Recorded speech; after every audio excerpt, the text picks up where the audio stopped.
Justin Herbert is obviously one of the best quarterbacks in the NFL, but his underutilized rushing ability could be the secret weapon that takes his game to the next level.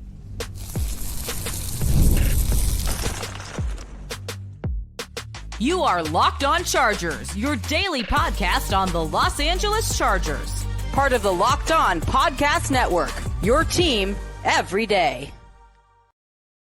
What is up, and welcome into the Locked On Chargers podcast. I'm your host, Daniel Wade, joined as always by my co-host, David Drogmeyer, and we've been covering the Chargers now for 10 seasons, but this is our 8th year as the host of the Locked On Chargers podcast, bringing you your team every day. Thank you to the everydayers out there for making us your first listen. To make sure that you never miss the show, go subscribe or follow for free on the Locked On Chargers YouTube channel and listen wherever you get your podcast from. David, what do we got today? Daniel, one of the most exciting parts of Justin Herbert's game is his ability to run with the football. He is a lot more athletic than a lot of people give him credit for. Unfortunately, we didn't get to see it much last year because of a couple of bad ankle injuries, but I am expecting that to completely change this season in 2025. Also, KLS has missed a lot of time here in the offseason dealing with an injury. Is that going to put his roster spot in jeopardy? And the Chargers finally did it. They unveiled that they're about to produce 2 new jerseys for us to enjoy. Yeah, that was really cool. I mean, cool that we know when they're going to be unveiled, and also cool to know that we're not getting one, but 2. And how different will they be? What is the front runner in the clubhouse right now? A lot of good stuff to get to with that, but it starts with Justin Herbert and his rushing ability on this Buy or Sell Wednesday, getting into the biggest Charger storylines and overreactions. And it starts here with Jordan Dage saying, buy or sell, Justin Herbert will set a new career high in rushing yards in 2025. And I think it's a great one here, David, because it has recently and almost his entire career felt like maybe an underutilized part of his game because he's so athletic, because he's so big. Yet the last few years we've seen, he's been banged up, which has kind of limited things there. Does he hit a new record in 2025? I think there's absolutely no question about it. I think he is not only going to set a new record, but I think it's going to be a staggering, stark difference from last year, where he actually set his career high with 2 bad ankles, mind you. How that happened, I have absolutely no idea, especially when, you have the Chargers offensive coordinator, Greg Roman, basically saying, I had to rework the entire playbook to be able to put together certain plays to protect Justin Herbert because of those ankle injuries that he had to suffer through. And so now, going into this season, fully healthy, having a much better offensive line, and also I think, missing out on an opportunity in that Houston Texans playoff game. He didn't really run at all, even though there was plenty of opportunities for him to do so. Maybe that was some trepidation from the ankle injury. Maybe it was just the offensive line caving in on him repeatedly and him not wanting to take shots. But I think this upcoming season, there's not only going to be a better rushing output, but I think there's going to be plenty of designed QB runs that are going to be put in the package. And I expect to see a lot more success because of his ability, but also because the Chargers are going to be able to run the ball a lot better just in general. And I do think that is true. I do think the Chargers rushing attack will be a lot better, but also part of me thinks that you get a Najee Harrison and a Marion Hampton, so you don't necessarily have to have Justin Herbert be a big part of your rushing offense. I don't know if I agree with him getting a bunch of designed carries and that, they're going to actually just have that, but I do think what it would bring obviously would help open up the offense to a certain degree. Now, I don't see a big chunk of that like you're saying. I could see some of those, especially if he's healthy, because as I think he brought up on with Matt Money Smith, like a lot of the injuries that he's had have been inside of the pocket. It's not him getting out and then getting injured once he's out there. It's stuff that's just kind of happening in the course of a football game that can't be avoided, not necessarily him putting himself at more risk. But I do think the part, I think I would buy it too, and I think the part that you talked about later on in your answer about him in that Houston Texans game specifically, not really running at all. I do think there are times when the offense needs a spark, when the offense is stalled, and that, multiple halves of, games last year that we saw where the offense did not score a single point, where there has to be times where he has to put it on his back and go get something going. Give your offense a spark. When nobody's open, go get the first down yourself. And I think a lot of it will be with the decision making, and that it can be improved. I think he can be a better scrambler than he was, even though he scrambled more than he ever had last season. I think there was a lot of times where he saw gaps he thought he could get through, but because of the, limitations he had with his mobility, he wasn't able to actually get to those spots. So given if he's fully healthy, I do think we'll see more designed runs, because we didn't really see any last year because he started the season in week 1 off already injured. But I do think that the rushing numbers could definitely go up, especially with him, potentially needing to have to, put the team on his back some in a schedule that has a lot of good teams on it and a tougher schedule. But let's get to this one here from Alex Boltup, who says, buy or sell Justin Herbert has more passing yards than Bo Nix and Geno Smith. David, are you buying or selling that? Yeah, I think last year, of those three, it was Geno Smith who had the most passing yards at over 4,320 passing yards last year for Geno Smith. Justin Herbert did edge out Bo Nix by about 100 passing yards, but also we have to take in consideration the weapons that he had to work with last year, and also kind of the fact that they were trying to figure out how they were going to run the offense. Greg Roman trying to figure out who he had and how he was going to be able to maximize that. And it kind of took them, 5 or 6 games to even figure out who their number one wide receiver was in Ladd McConkey. And then once they did, they started to really kind of open things up and really let it eat. But now the Chargers have a much, much better supporting cast behind or, supporting around Justin Herbert with, the Tyler with the Tyler Conklins and the Mike Williams and the Trey Harris and, Rondé Gadsden, a lot more firepower, which I think now, also going into year 2 of the system here is going to all equal Justin Herbert having exponentially more passing yards than he had last season. So for that reason, I am going to buy it. I think he is going to have more passing yards than both quarterbacks. Also just considering the weapons that they have, or maybe the lack thereof. Yeah, I definitely can see that. I have a hard time with this one just because I don't know how many times he's going to throw the football. You look at what they did last year, and the reason that Geno Smith, cleared him pretty easily. I mean, this is my thing. Patrick Mahomes, he could have more than Patrick Mahomes and Geno Smith and also Bo Nix, but I would need to be guaranteed a certain amount of passing attempts by Justin Herbert because he had 60 or more less than the rest of those guys. He had 77 less than what Patrick Mahomes had last year. He's basically getting 2 games worth of passing attempts more than Justin Herbert had.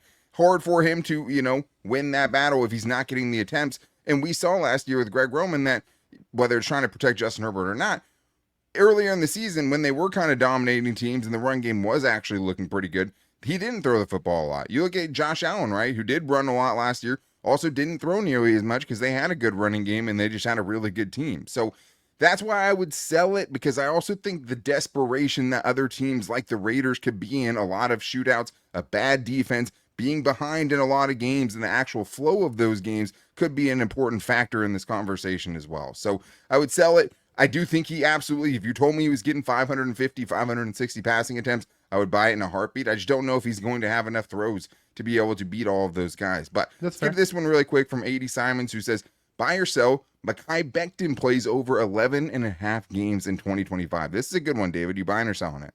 Yeah, I'm going to buy it, and it's the Ben Herbert effect. They are definitely going to get him right. Yeah, he's a large human. I mean, we're talking, even for offensive line standards, 360 pounds. Like, that's a lot of weight. And, yeah, he did use it to great effectiveness to open up some big, massive holes. But I think it's also maybe, trying to tone up a little bit there and trying to make him harder to break. He did a great job of staying on the field last year for the Eagles in their Super Bowl run. I think that continues on that very positive trajectory for Mekhi Becton. Yeah, I 100% agree with the Ben Herbert effect, and that's what makes me feel confident, and also just the rest of their training staff that did a great job of getting players back on the field last year. Gave, J.K. Dobbins, I think, the most games or second most games he had ever played in his career, and his best season ever. A guy who, was basically littered with injury history. The other thing is, too, is like his recent history would tell us that he has been able to stay on the field, right? Last year, he only missed 1 game. He technically missed 2, but the last game they sat him because they were already locked into their playoff spot. And the year before that, he only missed 1 game. So 2 games over the last 2 seasons. He basically missed all of the 2021 and 2022 seasons. But outside of that, he's only missed 5 games in the other 3 seasons of his career. So I think that combined with the situation that the Chargers have built for a guy that has had some weight issues in the past, this is a place where he could stay locked in. I don't think he would have been a great fit everywhere. I think he's a great fit for the Chargers and the faith that they have in their staff. But we still have more to get into because it is about overreactions on Buy or Sell Wednesday this week. And one that's going around is that KLS's roster spot could be in jeopardy. I'm going to tell you exactly why it isn't and more on today's Locked On Chargers podcast. Ever check your bank account and wonder, where did all my money go? Between dining out, online shopping, and entertainment, it's easy to lose track, and that's where Monarch Money comes in, your personal CFO, giving you full visibility and control over your finances. Monarch Money isn't just a budgeting app, it's a complete financial command center. You can track all of your accounts, investments, and spending in one place. So you stop just managing your money and you start building your wealth. One of the things I've loved and talked about many times with Monarch Money is just how much it's helped the time syncing up with me having a kid and realizing and all the expenses that come along with it and having a place to realize that and be able to budget accordingly and also set goals for myself to try to beat. But it's something I wish I had even before I had a kid, to have this kind of organization, to have the kind of collaboration that you can have with your partner, keeping everything together in an organized fashion. So take control of your finances with Monarch Money. Use code LOCKEDONNFL at monarchmoney.com for 50% off your first year. That's monarchmoney.com, code LOCKEDONNFL for half off of your first year.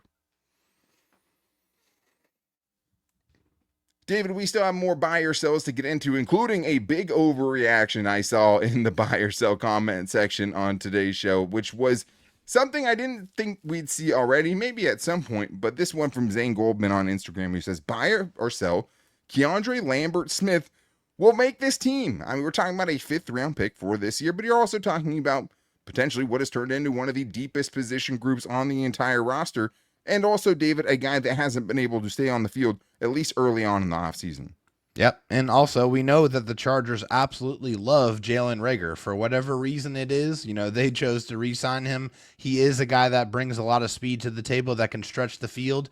However, KLS is absolutely not in jeopardy. I completely understand the sentiments out there as to why they would think that, because, one of the things we know is a pillar of how Jim Harbaugh likes to build his football team is players that subscribe to that TED mantra, which is there every day. And if you can't suit up, especially for him, he's a rookie. He is a back of the draft type of draft pick as well, which means nothing is guaranteed to you. I mean, you absolutely have to earn every one of your opportunities. And, is he behind the 8 ball right now? Yeah, absolutely. Missing out on very valuable practice time, catching passes from Justin Herbert, trying to work in. He has to do everything he can on the outside to lock in, make sure he knows the playbook, make sure he's getting his treatment. So that way, when he gets to training camp, where it's really going to matter, it's really going to matter that he's available to get on the field and hit the ground running, because the more time that he misses, the more time he gets behind, the harder it is for him to catch up. And also, the more it opens up opportunities for other wide receivers that are on the back end of that roster that are trying to fight and earn their own spot. Yeah, I understand that part of it. I think to me, the biggest thing is just, I don't know if there's any rookie outside of Triquez Bridges that I think has a legitimate shot to get cut from this team. In my opinion, I think RJ Mickens, there's a spot for him there with the athleticism and kind of youth that he'll bring to that safety room. Yeah, to go special along teams with too. Veteran leadership that they already have there, and they need to kind of an infusion of youth there. I don't think either of the 5th round picks are in trouble, including KLS. And I think the biggest thing here is just he brings an element to this team that they don't have without him, which is a receiver that can consistently play on the outside, that has legit deep speed at 4.37 combined with really good ball tracking. There's a reason they brought him in, right? Ladd McConkey and Darius Davis have some of those skills, but they don't have his size and what he's able to do at that size, even though he's probably not too much bigger than Ladd, but it's just something that he's been more accustomed to, playing on the outside at the collegiate level and consistently winning down the field and being an explosive threat in an offense that needed to kind of get younger and more explosive and faster. Because when we were talking about the offenses of Mike Williams and Keenan Allen and Josh Palmer to go along with Austin Eckler, like those offenses, and Gerald Everett, you can even throw in there, weren't super explosive, right? They've kind of totally revamped that room to that extent. So, I mean, obviously you're buying, Jackson here saying KLS's lack of reps in training camp is cause for concern, which I do think both things don't have to be mutually exclusive. Like you could say he's not going to get cut, but it doesn't mean this isn't going to affect, what his chemistry is with Justin Herbert, where he is on the pecking order of this offense, even if he isn't getting cut. Because, David, this is the thing, and the reason why I'll buy, at least to a certain extent, Jackson saying that it is a cause for concern, to at least a small degree. This, pushing it off or maybe not taking it seriously is something we did with Junior Colson last year, right? Yeah.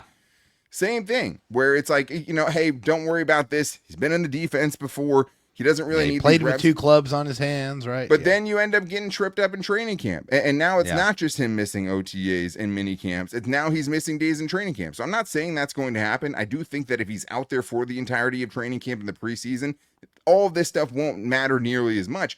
But if he does miss time in training camp, he doesn't have these reps that he could have been getting right now. He doesn't have these opportunities to be like a Rondé Gadsden II and be like Trey Harris, where they're in there and they have to kick them out, because you can't do that if you're not able to be on the field.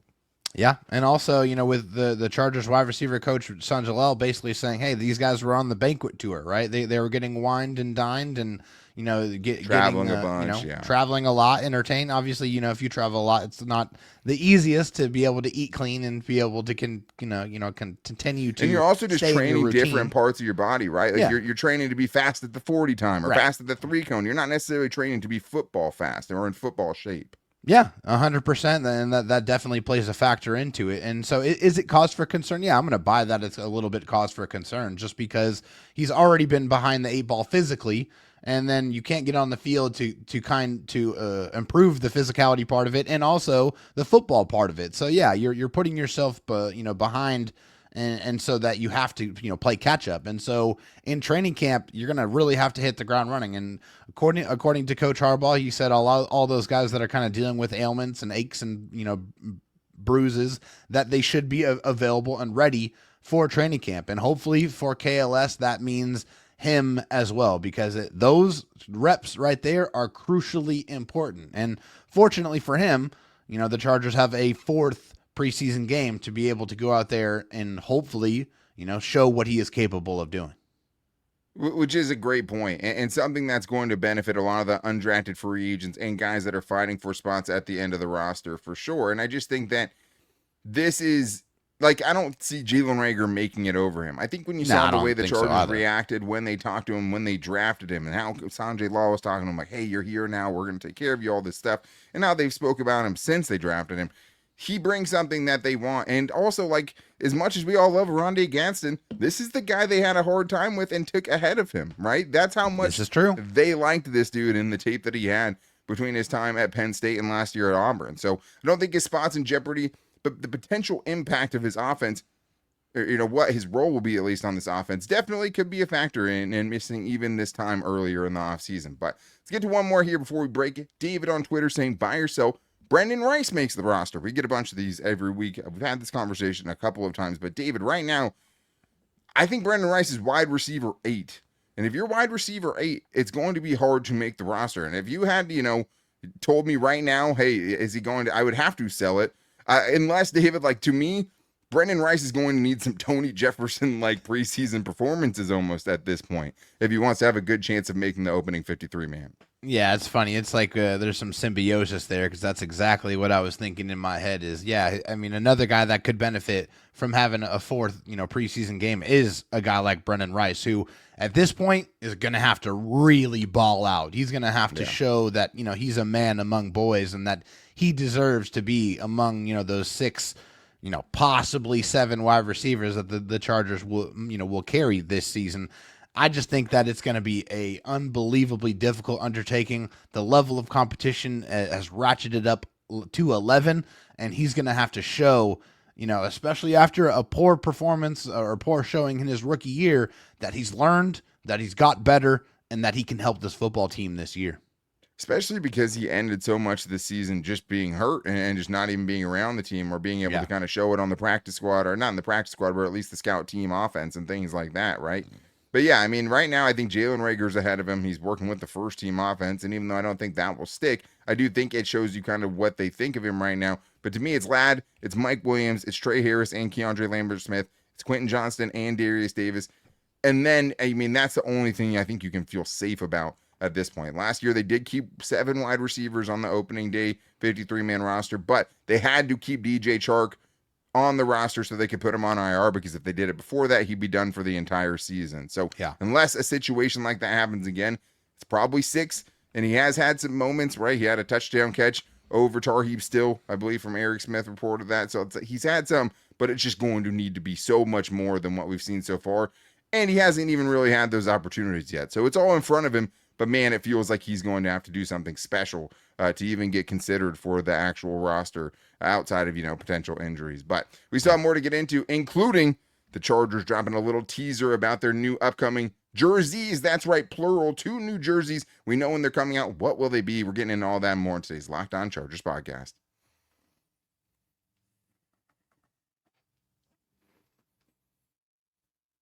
Now, I see what David did there. Maybe a little tease onto what he thinks this new jersey is going to be. If for those who can't see, it's a little, old school, early 2000s look he's got going. We won't get too much into detail, but thank you to the everydayers for not only checking out today's show, but also for contributing into today's buy or sell show. And make sure you guys hit us up on all of our social media so you can get your buy or sell on the show. And, weekly, our favorite show to do. We love the buy or sell show. So thank you to the everydayers out there. Or call into the voicemail line at 323-524-7924. We love hearing from you guys. But always, thank you for making us your first listen. If you need a second listen, make sure to check out the Locked On NFL Scouting Show with Kyle Krabs and Joe Marino, as they keep you up to date with everything going on around the entire NFL and make you the most informed fan this offseason on YouTube and wherever you get your podcast from. David, we have this from Bolted Chad, who says, buy or sell. We get the coveted Navy jersey with Navy helmets, 90s to 2013 era, with the Chargers' new alternate jersey. So, multiple layers to kind of unpack here, David, because the Chargers did announce on Tuesday that July 15th is when the jersey reveal is going to happen. And it's so nice to be able to be excited. It is a huge risk, man. Like, you have such a storied tradition, but you just have so much confidence that they're going to get it right that you can be excited, because, man, if you mess with something that's already the best ever in the NFL, it comes with huge risk. But, I'm excited about it. But the most interesting thing to me, potentially, was Eric Smith, the Chargers team writer, confirming that there will actually be 2 alternates. That leads to some different conversations that maybe need to be had here, David, but I would buy that at least some part of this. I can't see the helmet being anything other than the Navy. The dark blue helmet with either a yellow or a white bolt in it, which would have been such a good look with the Navy uniforms, which I think are probably totally gone now, because the Navy on Navy with the white helmet sucked, and they were also 0-6 in it. So we need to change up those Navies if we want to, potentially see something different. But I would buy that, David. I think that has to be one of them, would be that. Oh, 100%. It absolutely has to be. And some of the best Chargers teams of our Chargers fandom were wearing these dark blue type of jerseys, the navies, right? Like that right there, the iconic look that Daniel's putting on the screen right there on the right side. Like that one has to be included. It has to be involved in it. Those jerseys are so clean. They look so fantastic. And yeah, the Chargers are definitely taking a little bit of a risk, because in my opinion, not only do they have the best jerseys in the NFL, but they have one of the best jersey sets in all of professional sports. It's just iconic. The colors, the way that they are able to use simplicity in their jerseys, but also just look so sexy and just pop out so much. It's definitely something I'm very truly excited about. I am fully confident one of them is going to be the Navy. I don't really have any idea what the other one is going to be. And I think that right there is what I'm going to be very anxiously awaiting to see, which one of these, or possibly both, I'm going to have to add to my very, very large Chargers collection. Yeah, and for those who, the listening audience, I had a picture of just what the Chargers have in their facility, of the dark blue Navy tops with the Navy helmet, LT, dark blue on top of white pants. And then next to it, there's the white that Junior Seau wore with the dark Navy pants and the blue helmet. That's a great look, too. That's a Jim Harbaugh look. Oh, yeah. There's another one here I'll post. This is the Dan Fouts Color Rush era, right? The ones that he made famous in the 80s. The dark blue helmets with the yellow bolt, and then usually it was a royal blue top with white pants or yellow pants. That I feel like also has to be on the table. man, I can't imagine, like, I hope they don't go too wacky with it, Yeah. because like I said, it is such a storied tradition of great jerseys, and they really don't have any misses, or many at the very least in their entire history of jerseys they've unveiled. But like, I don't want like a yellow top, I don't really want to see powder blue pants. Like, I don't know. No. That, like, if they're sticking with kind of their main colors, but like, you also had Color Rush being royal, and the navies, the all navies with the white helmet, both in the same season. So I'm guessing it'll be the same helmet. I don't think they can have 3 helmets, at least as far as my knowledge goes. But I'm guessing it's going to be a dark blue helmet of some sort with either a white or a yellow bolt. I'd be shocked if the navies and those Jim Harbaugh LT type ones weren't represented in at least one of those combos. But let's get to another one here. David, I think that I came up with, just to touch on something we haven't talked about since it happened, which is, this is the buy or sell. After hearing from Rashawn Slater, fans should be confident that a deal will get done before training camp. To me, I'm buying this. I feel like after hearing from him, I was always confident a deal would get done. Maybe the timing is, a little bit into training camp or right after training camp starts. Not worried about that, because I don't think it'll be a long process. But after hearing him say, I have no concern about it at all last week, I feel better about the situation, and at least the animosity that potentially, we thought could have been there, and feeling better about it now. Yeah, for sure. I mean, it's not the Cincinnati Bengals who's got 2 of their players mad at him right now. It's the fact that, hey, he said, hey, I'm feeling good. I'm here. This is where I want to be. I don't want to be anywhere else. This is important to me. The contract stuff, I'm feeling good about it. I think it's going to get done basically sooner rather than later. And I agree. I think the Chargers and Rashawn Slater both understand what they bring to the table, what the value is of having him here. The Chargers, I've said it many times, and I'll continue to say it. The Chargers cycled through so many different tackles to try to get to Rashawn Slater. There is no way in God's green earth they're going to let him go. They're going to lock him up long term. I hope it's 5, 6 years. I don't care. I want it to be done for a very, very long time. There are very few players on this football team that I have less questions about than the greatness of Rashawn Slater. I have no doubt this contract is going to get done. I am buying the fact that I feel great about it. I'm not worried about it. It's going to get done. I just want it to be done already. Yeah, I agree with that. I mean, you can tell when he was talking that he just wants to be out there with the dudes. Obviously, the business side comes with it. There's no chance to me that he's sitting out. Could he have a small hold in during training camp if it's just ironing out the details? Yeah, I understand not wanting to do stuff, that you don't have to, potentially putting yourself at injury risk. But he wasn't mandatory minicamp participating in the tempo that they were going at. So I don't see any of that happening. I'm not worried about it at all. Him sticking, in Texas and working with Duke Manyweather for voluntary OTAs and stuff like that. Crushing the conditioning test, right? He's had some injury stuff, right? Like, he missed most of one season, but he's played through a lot and been hindered at times, but is always out there still playing well. When Rashawn Slater's out there, he's almost always your best offensive lineman. So good teams make deals for players like this, and good front offices, and I think the Chargers have that now. And they're not like the Bengals, because they used to be in those conversations with the Joey Bosa's and having these contract disputes and not being able to sign rookies. Thank God we're not living in that timeline anymore. But this one here is from Nick German, which I love, David, who says he's coming to LA from the UK in October, going to take my 11-year-old son Louis to his first Bolts game versus the Colts. Buy or sell, he'll love it and be a Charger for life. Happy Father's Day to all the Bolt dads out there that we didn't get to tell earlier in the week. David, this is an easy buy for me. Nick, your son is going to be absolutely hooked for the rest of his life after he feels that electricity of watching Justin Herbert and Derwin James and Khalil Mack go out there and really tear it up. I mean, there's really nothing like the environment. And also, if I may, please make sure that you go to the tailgates beforehand, show up at the stadium a couple hours before, make sure you get that full 100% experience. And if you get to do that, if your son gets to do that, there's no way he's going to be a fan of any other football team other than the Chargers. Totally agree. I mean, I do think there's some kind of moral issues with choosing to put your, son through what the Chargers have put their fans through over the last, 60 plus years. But I do think that David's 100% right about the tailgate. And like also just going to a game with your dad, like that's how my fandom was forged.